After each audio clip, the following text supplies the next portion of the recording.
भ्रष्टाचार ऐसे चल रहा ये वो जगह चश्मा कितने पैसे लेता है बता दे। हाँ जी सेट वाले सर आराम से बनाओ यार कॉमर्शियल एक वाले बना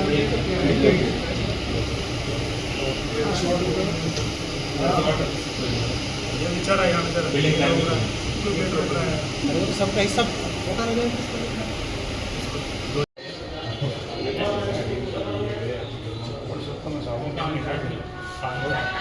संदीप लाइन वीडियो सी करवाई हो गया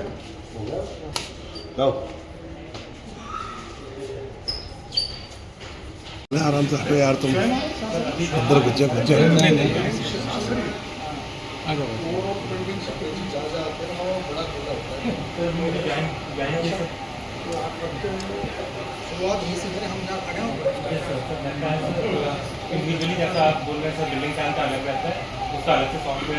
आप आए जब कार्रवाई हुई अचानक से आपने यूआईटी का दौरा किया। ऐसा है कि मैं जब जिस दिन आया था तो लोगों ने बहुत शिकायत की थी कि यूआईटी की परमिशन नहीं ली जा रही, सरकारी ज़मीनों पर बहुत कब्जा है, कब्जा करके निर्माण भी कर लिया और जो भूमाफिया है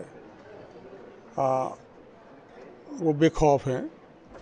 तो करोड़ों की प्रॉपर्टी सरकार की यूआईटी की कब्जा हो रही है और सारे रूल वायलेट करके निर्माण हो रहे हैं।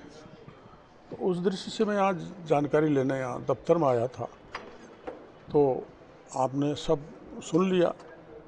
ये अधिकारी कर्मचारी कुछ हेल्पलेस से लगे, तो अब अभी तो मेरी शुरुआत ही है, धीरे धीरे इनको मजबूत करेंगे ताकि कोई ऐसा राजनीतिक दबाव या माफियाओं का दबाव नहीं आए जिससे यूआईटी निष्पक्ष रूप से कार्रवाई नहीं कर सके। प्रारंभिक तौर पे क्या लगता है कि अफसरों पे किन का ज़्यादा दबाव है, लोकलाइज दबाव है या अंडर प्रेशर है या पुरानी परंपरा चली आ रही है? तो ये तो मेरा दूसरा दिन ही है, थोड़ा धीरे धीरे पता लगेगा। लेकिन ना जैसा आप ही कह रहे थे कि टीम बहुत अच्छी है, बहुत अच्छा काम कर रही है, लेकिन इन पर दबाव आ जाता है। जैसे कल अतिक्रमण हटाया तो आगे भी इनको जानकारी जैसा कह रहे हैं 14-15 जगह अतिक्रमण है तो वो भी हटना चाहिए, डिस्क्रिमिनेशन नहीं होना चाहिए। और सिली सैड जो बड़ा महत्वपूर्ण है, सरिस्का में इंटरनेशनल टूरिस्ट भी आता है, वहाँ तो किसी भी स्थिति में कब्जा नहीं होना चाहिए। और कब्जा हुआ है, बिना परमिशन कंस्ट्रक्शन हुआ है तो वो हटना चाहिए। मैं ऊपर भी बात करूँगा, मौका देख के इनको भी निर्देशित करूँगा। यूआईटी में 10 से 15 वर्षों से यहाँ कई अधिकारी यहाँ मंडली मार के बैठे हैं जिनकी सह से कई अवैध काम होते हैं। हाँ, ये हो सकता है।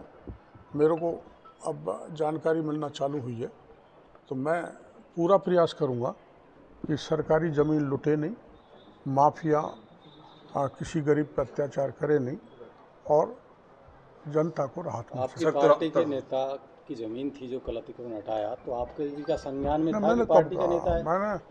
मैंने ये नहीं कहा, कोई पार्टी की बात नहीं करना चाहता। मैंने जब बयान दिया था तो ये भी कहा था हाँ पूर्व सरकार के बहुत लोग इसमें शामिल हैं। और मैं ये कहा था क्योंकि थोड़ी बहुत मेरे को जानकारी दी थी कि मेरी पार्टी के कुछ छोटे भैया नेता भी हो सकते हैं। तो जो भी हो, मेरी पार्टी का हो, कांग्रेस का हो, मेरा भाई हो, मेरा रिश्तेदार हो, मैं इसमें भेद नहीं करने वाला।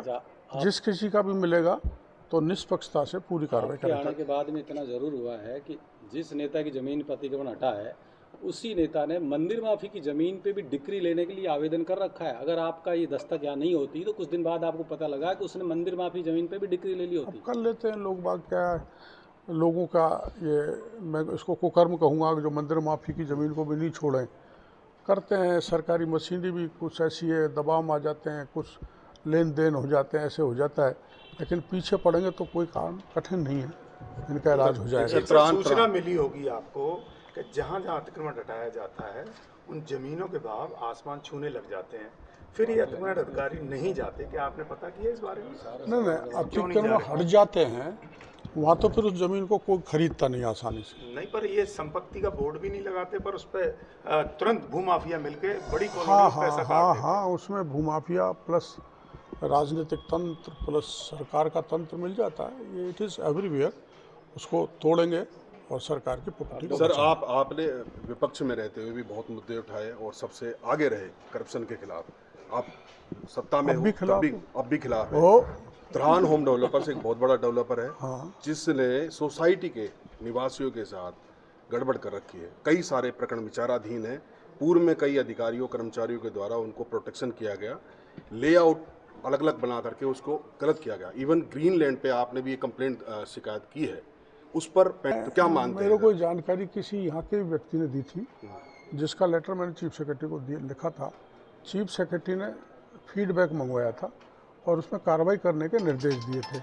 अब आज सेक्रेटरी यहाँ है नहीं तो जानकारी अधूरी मिली है। सर ऐसा हुआ है तो कोई कितना ही बड़ा हो उसका भी हटवाएंगे। सर उसी प्रकरण में हमने खबर चलाई थी तो मुझे बिल्डर त्रान ने धमकी दी है उसी प्रकरण में। तो पत्रकार खास तौर पर, एक मिनट, खास तौर पर जो पत्रकार करप्शन के खिलाफ हैं या जो इस तरह के मुद्दे उठाते हैं उनके प्रोटेक्शन के लिए भी आपकी सरकार या आप पत्रकार करप्शन के खिलाफ है, अवैध कार्यों के खिलाफ है, भूमाफिया लुटेरों को, अनैतिक आचरण करने को वालों को, कानून बिगाड़ने वाले को, ज़मीनों पर कब्जा करने वालों को लिए लिखेगा, उसके साथ मैं हूँ और उसके धमकाने वाले का भी इलाज मैं ही कर दूंगा। आपको चिंता नहीं है, कोई कानून लाने की जरूरत नहीं है। से जुड़े अवैध बहाव और बसाव क्षेत्र में चल रहे हैं हम, एक बार देख के मैं बता